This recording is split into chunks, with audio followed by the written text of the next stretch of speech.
Olá, meu amigo, minha amiga, seja muito bem-vindo a mais um editorial. É sempre um prazer estar aqui com vocês. Um grande desconforto da esquerda é não ter a capacidade de mobilização que a direita tem. A mobilização da direita, ela é orgânica, ela não precisa de sindicatos, ela não precisa de grupos, ela não precisa de financiamento, o povo simplesmente vai. E isso está incomodando demais. O PL Nacional lançou um vídeo sobre a manifestação que aconteceu ontem na Avenida Paulista. Um vídeo que eu quis compartilhar aqui com vocês. Assistam só. Avenida Paulista lotada e pintada de verde e amarelo. O motivo? Pela nossa liberdade de expressão. A esperança, a fé de que esse Brasil vai mudar. Eu vim aqui para pedir justiça. Jovens, crianças, idosos, brasileiros de todas as idades, movidos pela liberdade e pela dor de uma família. Deu meu coesão, o sangue derramado por ele, nos deu força para que a gente possa lutar. E eu quero justiça! Por favor, não deixe a imagem do meu pai ser esquecida. Ele deu a vida por mim. Ele deu a vida por vocês. A gente está aqui em memória do Clérice e todos os brasileiros. E deixou de ser um brasileiro comum para se tornar um herói. O herói da nossa causa. Que a nossa causa que é? A luta pela justiça, pela liberdade, pela democracia.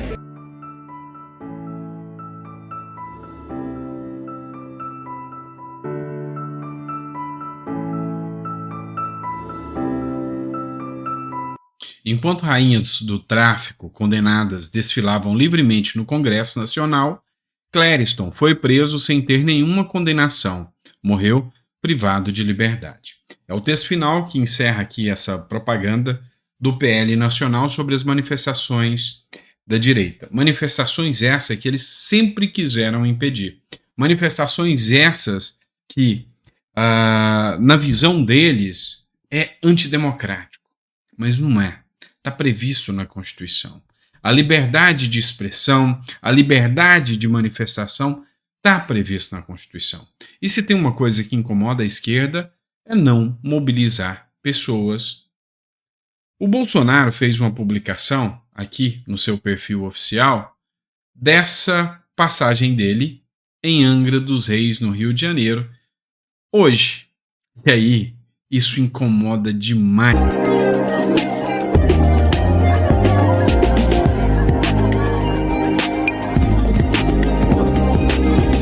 Você vê que onde ele passa, o pessoal vai, né? Tem uma outra publicação de uma outra página aqui também.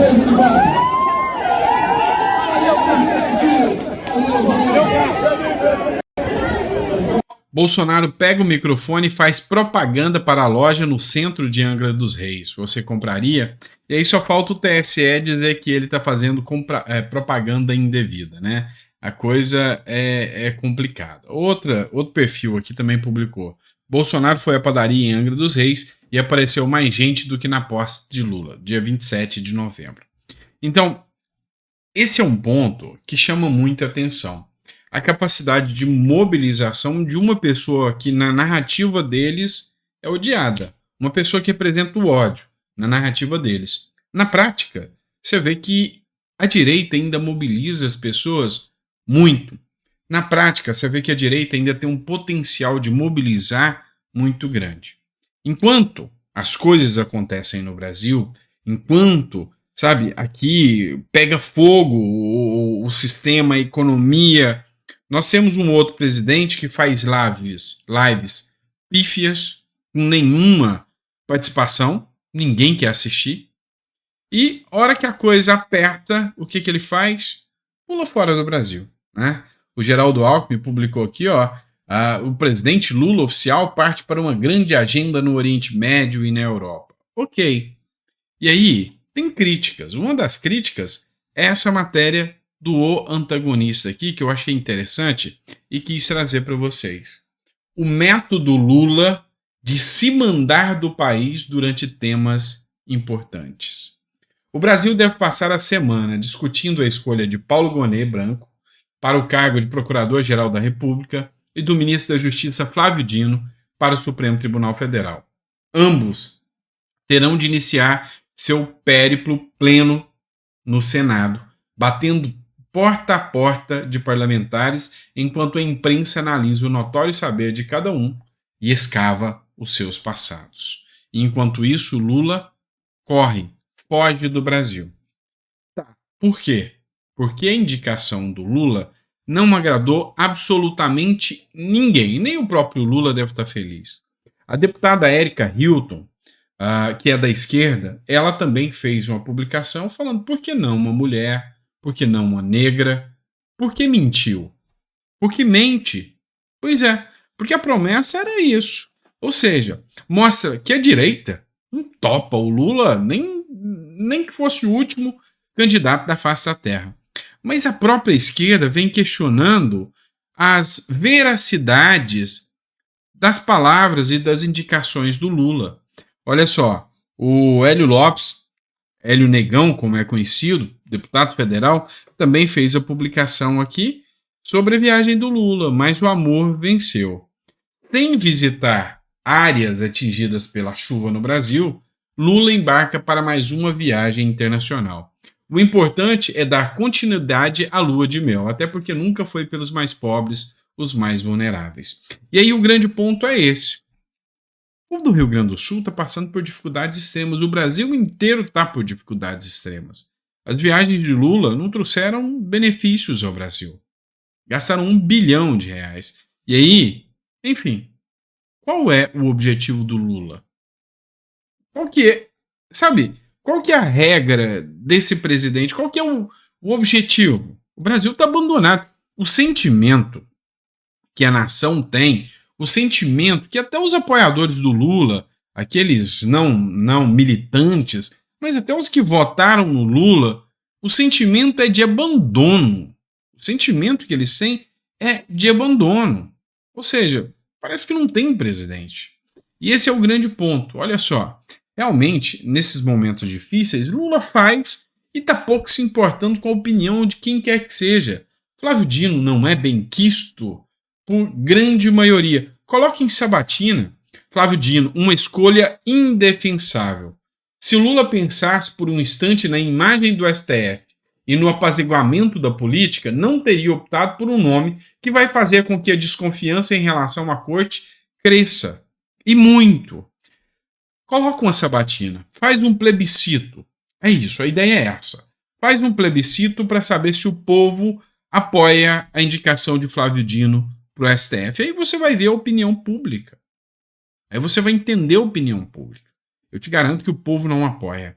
E aí tem uma característica. Geralmente o pessoal que é indicado para o STF chega pequeno, pouco conhecido. O próprio Alexandre de Moraes foi assim. Quando ele foi indicado, mal sabia quem era Alexandre de Moraes. E aí depois, lá dentro, ele vai criando a sua estrutura e vai crescendo. Outros se mantêm ali, no canto deles, só quer estar no cantinho deles, já conseguiu o mérito. Já fui indicado, estou bem pro resto da vida. A gente pode citar o Mendonça, a gente pode citar aí o Nunes Marques, mas outros não, outros ganham protagonismo. Eles já estão enfiando lá dentro um cara grande e polêmico. Polêmico. Pois é, e o Brasil precisa de mais polêmica? Acredito que não. E por falar em polêmica, vamos falar de outro ministro, ou ministra do Lula, né? Vamos falar aqui da Revista Oeste, uma publicação de Marina Silva. Denúncia grave. Uma ONG fundada por secretário de Marina Silva recebeu 140 milhões em doações do Fundo da Amazônia e gastou 80% com salários e serviços. A ONG é fundada pelo secretário da Marina Silva. Dá para vocês terem noção disso? Entre 2021 e 2022, a ONG Instituto Socioambiental ISA, fundada por ambientalistas, entre eles o secretário executivo João Paulo Capobianco, do Ministério de Marina Silva, recebeu quase 140 milhões de doações de grupos internacionais, nacionais e do Fundo da Amazônia. Do total, nestes 2 anos, 115 milhões foram destinados para custear folha de pagamento, serviços externos, consultorias viagens e outras atividades, conforme os documentos da Comissão Parlamentar de Inquérito. 80% ficou para manter a estrutura do próprio ISA. Então, assim, são ONGs que não prestam serviço público, são ONGs que prestam serviço ao interesse deles próprios. Pois é o novo Brasil, é o Brasil que nós conhecemos hoje. E aí, vão partir para cima da Marina Silva, não tenha dúvida que a CPI das ONGs está pressionando, hoje ela ia ter oitiva, vou pegar mais informações depois para trazer para vocês. Outra informação que eu trago, Jacques Wagner. O Jacques Wagner, ele votou, ele é o líder do governo, do PT, no Senado Federal, e ele votou a favor da PEC que limita os ministros do STF, as decisões monocráticas dos ministros do STF. E aí, uma reportagem da Globo assustou todo mundo. Como eles estavam tão por dentro dos bastidores que os ministros do STF ligam para a assessoria de imprensa do governo, hoje reconhecida como Globo, para dar informações do que estava acontecendo. Em uma fala de uma jornalista, ela diz o seguinte, olha, o ministro do Supremo ligou para o Jacques Wagner, eu não vou contar quem é, ligou para o Jacques Wagner e disse, ou você é um idiota ou você é um gênio. Gênio eu sei que não é, ou seja, chamou um senador da República uma ameaça de idiota e que ele não poderia ter votado daquele jeito. Peraí, essa atuação é política. Ministros do STF não têm essa competência. E aí, hoje, o Jacques Wagner, em uma entrevista, confirmou realmente que recebeu uma ligação de Gilmar Mendes. Olha só. Gilmar. Como é que foi? Óbvio que ele não estava satisfeito. Não, eu recebi só uma ligação do Gilmar. Como é que foi? Óbvio que ele não estava satisfeito. Em entrevista nesta segunda-feira, o líder do governo no Senado, Jacques Wagner, afirmou que recebeu uma ligação do ministro do Supremo, Gilmar Mendes. A ligação aconteceu após Wagner votar a favor da proposta da emenda à Constituição que limita as decisões monocráticas. É nítido que há uma coação aqui por parte dos ministros do Supremo Tribunal Federal em relação aos senadores, em relação à liberdade que o Senado tem de fazer sua atuação política. Numa república séria, esse tipo de atuação seria passível de processo de impeachment. E uma república séria, escândalos como esse fazem com que pessoas peçam renúncias. Infelizmente, a gente assiste, né, jornais de outros países, eu mesmo que acompanho a imprensa internacional muito, às vezes você vê notícias, após um escândalo, fulano renuncia. O presidente, o primeiro-ministro renuncia, o deputado, depois de estourar o escândalo, ele mesmo renuncia. Aqui no Brasil, o cara tem áudio de rachadinha vazado e ele não vai renunciar, porque a certeza da impunidade é grande. Aqui no Brasil, um ministro liga fazendo ameaças a senadores e não vai renunciar, porque aqui não tem vergonha. Aqui não tem punição da lei. Sabe? É o cúmulo do absurdo. E aí, esse é o retrato do Brasil. Vamos falar de fake news, tá? Importante. Essa aqui é a agência Lupa, né? Essa agência Lupa é ligada ao UOL. Eu achei muito interessante. Ela bateu de frente com o governo agora e desmentiu o governo. O Brasil contra fake é um grupo do governo federal que combate fake news. Só que olha só, a própria agência Lupa, que é uma agência do UOL, escreveu o seguinte: o Brasil contra fake não linka a fonte ou cita só o governo em 52% das checagens. Em 7 meses, o programa Brasil contra fake publicou 168 notas de esclarecimento. O levantamento da Lupa com a Lagon Data mostra que 52% delas não têm fontes linkadas ou só se baseiam em URLs do próprio governo, ou seja, não exercem qualquer função profissional. Lançado em março para responder às principais fake news que rodeiam o governo federal, o programa Brasil contra Fake publicou 168 conteúdos até 31 de outubro. Mas uma análise detalhada dos 7 meses do programa indica que a iniciativa do governo federal não faz checagem, de fato, de forma profissional. Ou seja, é a agência de checagem Lupa do UOL dizendo o seguinte: eles criam narrativas e eles inventam as fake news. Eles têm um mecanismo, que isso aqui é coisa de ditadura, um mecanismo para confirmar ou para rebater verdades de acordo com a verdade deles. E é esse tipo de gente, é esse povo que quer controlar o que você pode ou não dizer nas redes sociais. O brasileiro não é tão trouxa quanto eles imaginam. A coisa está mudando.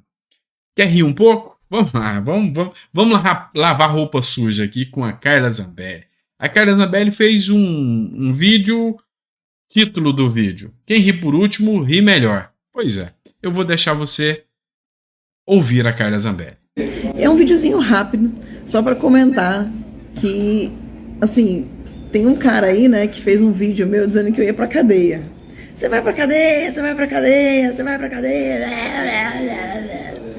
E aí, e assim, quando eu falava dos bolsonaristas, não, porque é rachadinha, né? Agora, gente, o cara me chamou de louco outro dia, inclusive. Como é que é? Danones, o nome dele. E agora aparece um áudio dele falando que vai aumentar os salários das pessoas que trabalham com ele e que esse aumento de salário vai pro bolso dele para poder ele tampar o buraco da casa que ele teve que vender de 380 mil reais e tal. Quer dizer, né, o rei da rachadinha agora é o senhor Danones, que vai enfrentar processo de cassação na comissão de ética. O PL está entrando, o novo está entrando, e quem ri por último acaba rindo muito melhor, né? Danones! Quem que é o louco agora, hein? Quem que é o rachador agora? Responde aí. A justiça de Deus é bom demais. Pois é. O que não faltou foi vídeo agora pra cima do Janones, né? Já ia falando aqui outro nome. Do Janones. Pois é, por quê? Porque ele realmente cutucou todo mundo, ele conflitou com todo mundo que é da direita, fazia um auê muito grande. Agora, a grande questão e a grande resposta é: vai ter resultado? Será que a justiça vai atuar? E será que a resposta vai ser rápida? Porque, assim, a gente viu casos extremos. Vamos pegar o caso do Daniel Silveira. O cara falou besteira, e falou mesmo. A gente não pode negar que ele falou besteira. Mas falar besteira dá 9 anos de prisão pro cara, flagrante infinito. Pois é. E aí? Será que qual vai ser a resposta? Eu vi Judiciário, STF, pianinho. Até agora não se manifestou. Vamos falar de outra matéria. Matéria, Revista Oeste. O governo Lula quer voltar a usar o BNDES para financiar obras no exterior. Quanta novidade, né? Depois que o Brasil ter tomado um calote de 1,1 bilhão, mais de 5 bilhões de reais por meio de financiamento de obras no exterior pelo BNDES, autorizadas no governo petista até 2015, o governo de Luiz Inácio Lula da Silva pretende retomar a modalidade de empréstimos suspensa nos governos de Michel Temer e Jair Bolsonaro. Segundo a Folha de São Paulo, o governo Lula enviará ainda nesta segunda-feira ao Congresso Nacional um projeto de lei que autoriza o BNDES a financiar obras e outros serviços prestados por empresa brasileira no exterior. Se o Congresso aprovar isso aqui, é um bando de gente muito sem noção.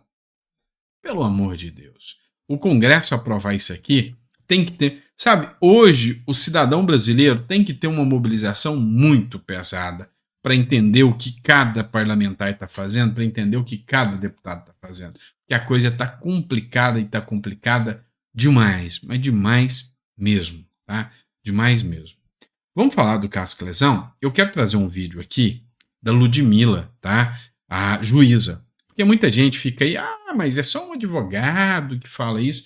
Que tal uma juíza explicando para vocês um pouco mais sobre a questão do caso Clezão? O Ministério Público levou 3 meses para falar e o Alexandre de Moraes simplesmente não apreciou o pedido. Pedido de réu preso é ali para apreciar em questão de 24 horas, 48 horas, é coisa rápida. O réu preso sempre tem prioridade. Não existe isso de levar 2 meses para se manifestar em um pedido de revogação de prisão. O Clezão ele já foi preso num processo completamente viciado, num inquérito, né, instaurado pelo Supremo Tribunal Federal, o que não existe juridicamente. Ele não estava depredando nada, não tem nada que indique que ele estivesse fazendo nada. Ele estava ali se defendendo de gás lacrimogêneo, aquela coisa toda. Ele não tem foro privilegiado no STF para estar sendo julgado no STF. Toffoli, ao instaurar os inquéritos. Alexandre de Moraes, ao tocar os inquéritos. Forças Armadas, ao prenderem aquelas pessoas, enganarem aquelas pessoas, botarem aquelas pessoas no ônibus e levar para o campo de concentração da Polícia Federal. Tudo isso levou ao resultado morte. E, portanto, todas essas pessoas que estão no curso causal, de acordo com o artigo 13 do Código Penal, estão responsáveis por essa morte. O Alexandre de Moraes, a gente pode claramente categorizá-lo no dolo eventual. Você age ou se omite, assumindo o risco daquele resultado acontecer.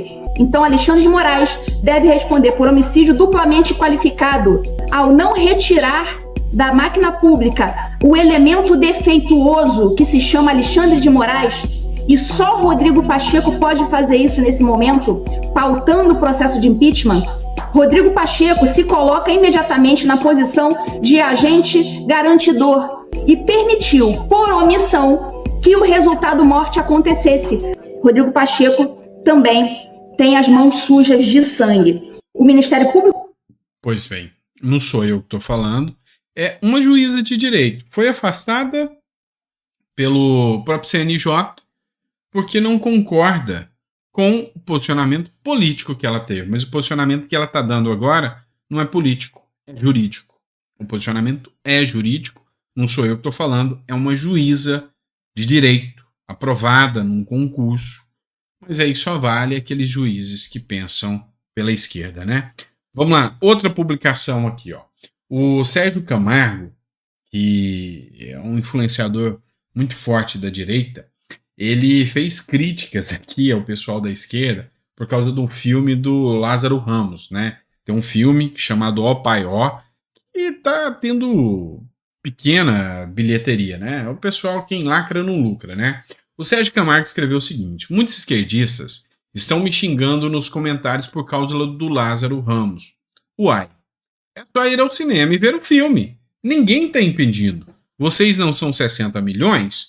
Por que o painho não convoca o seu exército de eleitores? Se continuar assim, vão achar que sentiram. Pois é, eu fico abismado, sabe? Eu fico até assustado. O porquê que o Lula não faz como o Bolsonaro e sai nas padarias, no meio do povo? O Bolsonaro fazia isso enquanto era presidente. O Lula em um ano ainda não fez. Eu queria ver o resultado disso.